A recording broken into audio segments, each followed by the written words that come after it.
Hi guys, so the theme for World AIDS Day 2025 is overcoming disruption and transforming the AIDS response. This theme is meant to highlight the impact challenges such as funding cuts have had on HIV response, and to also highlight on how NGOs and agencies have been working through that. So we decided to interview people in the AIDS space so you can hear straight from the horse's mouth.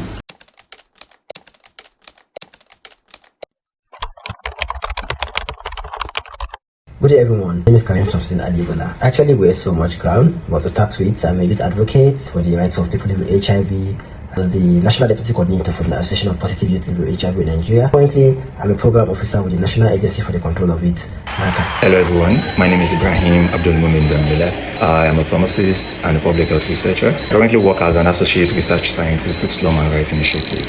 I have been opportune to partake in a number of health interventions, design public health programs that will improve the life of marginalized population when it comes to HIV services, HIV care continuum. I am pharmacist Ashabisi Babatunde. I work with Ring Road State Hospital. I'm the ALT focal pharmacist.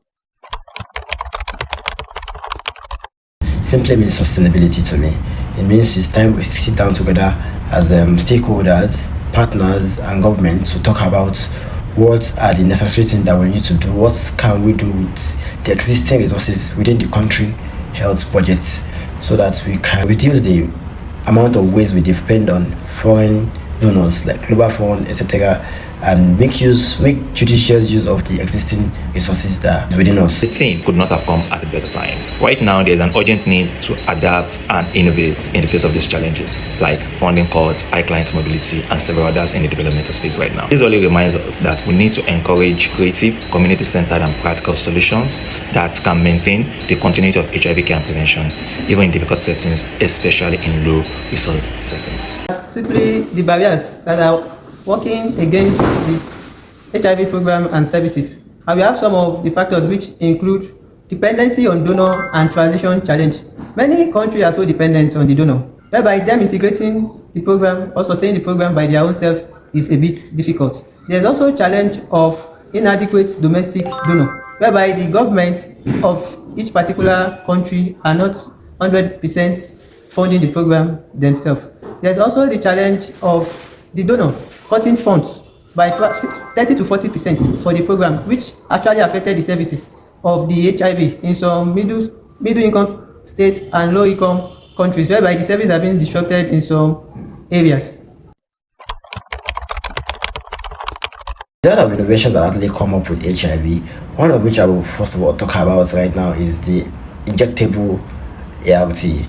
So recently, earlier this year at the AIDS conference in Kigali, we witnessed the announcement of the Len PrEP, lenacapavir, which is a 6-month interval injectable ART given as PrEP, and we saw the data on its efficacy, which is so heartwarming that this kind of innovation has come to play.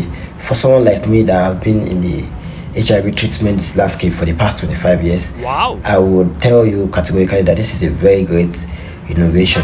So another thing that has happened that's worth talking about is the effort of the government right now to start pushing for sustainability, pushing for essential and tangible budgets for HIV in the Nigeria health space, which is a very big drive. A lot of meetings, a lot of policies have been going on to that respect, which I believe when we get sustainability right, then we are going to be at the top of the response.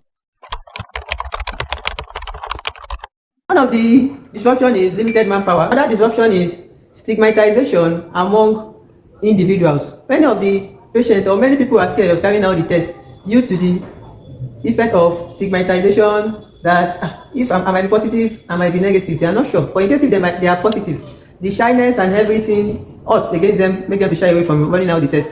Another major factor is disclosure. Some people are actually positive, but they find it hard to disclose to their partners or to people, their immediate people around them. So we actually educate them on how to relate with people in order to prevent them from spreading it to other people. And we also enlighten every individual the importance of them carrying out the test, because it's actually better to know on time rather than knowing later, whereby the infection might have damaged a lot of things from the body systems. Without solid community support, an HIV response cannot be deemed effective. Communities are at the very heart of an effective HIV response, to be very honest. When people take ownership of their health, HIV response will become sustainable and at the same time culturally grounded. By empowering community and local leaders, by empowering young persons living in the community, female groups in the community, and even the ordinary community members living within that community, it is easier for the community members to identify barriers, ensure adherence, and even create support groups for the community members. This way, sustainability becomes the norm and not the exception.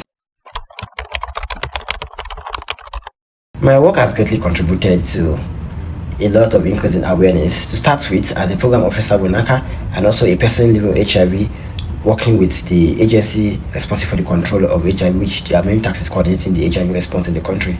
I've been able to be part of a conversation where I put this PLHIV concept into the programming and let them see why this programming should be, why this particular program should be done this way, and putting the woman PLHIV perspective into every work done at the agency.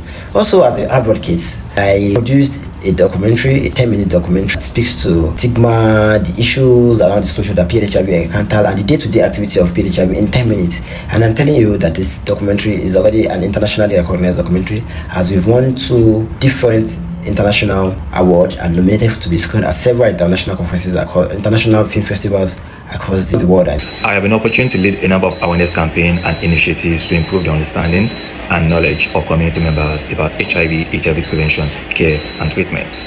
Most recently, I co-designed and co-implemented an initiative called BINTA, which aimed at decentralizing HIV special prophylaxis pills among young persons in Yaba, Lagos State. We were able to maintain about 50 young persons on regular PrEP over a period of 6 months, and at the end of the 6-month period, we were able to transition them to a partner of ours, Center for Population Health Initiative, to ensure continuity of care. During this process, we were able to reach more than 1,000 young persons with key messages about HIV prevention. We introduced to them that there's actually another option called HIV PrEP, as most of them did not know about it before. So right now in Yaba College of Tech, in part of Unilag, quite a good percentage of the students, young persons in that community now know that HIV PrEP exists and there is a place that they can get it. Also, in my role at Slow Marriage Initiative, I have also worked with other young persons where we led a large community outreach to the community in Ilorin Metropolis to teach people about HIV prevention, to preach awareness of why they need to take care of themselves, why they need to safeguard against unsafe sex, the importance of informed consent. We also shared more than 1,000 female condoms to young women in the community, and we taught them how to use it during this time. It was amazing, and we were able to achieve quite an improved understanding because we were able to reach more than 5,000 community members during that outwork event with messages of HIV prevention, condoms. We shared both male and female condoms. It was quite an impactful and quite honestly an amazing initiative. We tend to engage with communities. We educate them concerning HIV, different HIV programs.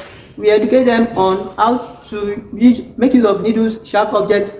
Also on sexual lifestyle, we actually educate them on it. And other HIV services like the use of PEP and PrEP, use of CDs as well, in order to prevent them from contacting HIV. One message I will never stop putting to stakeholders and policymakers is we should stop seeing young people as beneficiaries. Let's stop addressing them as partners. When we are formulating policies, let's have them in the room. Let's bring quality young people, vibrant young people that would make tangible contribution to whatever policy we are formulating. And doing this will ensure that we are putting the important factors, important concepts into whatever policies we are formulating. Another thing I always talk about again is the enforcement of these policies that we are formulating and the existing ones. Let's make sure that these policies are domesticated to the lowest stage and let people know that this is that, and let them also be aware of the punishment if any of these policies are violated.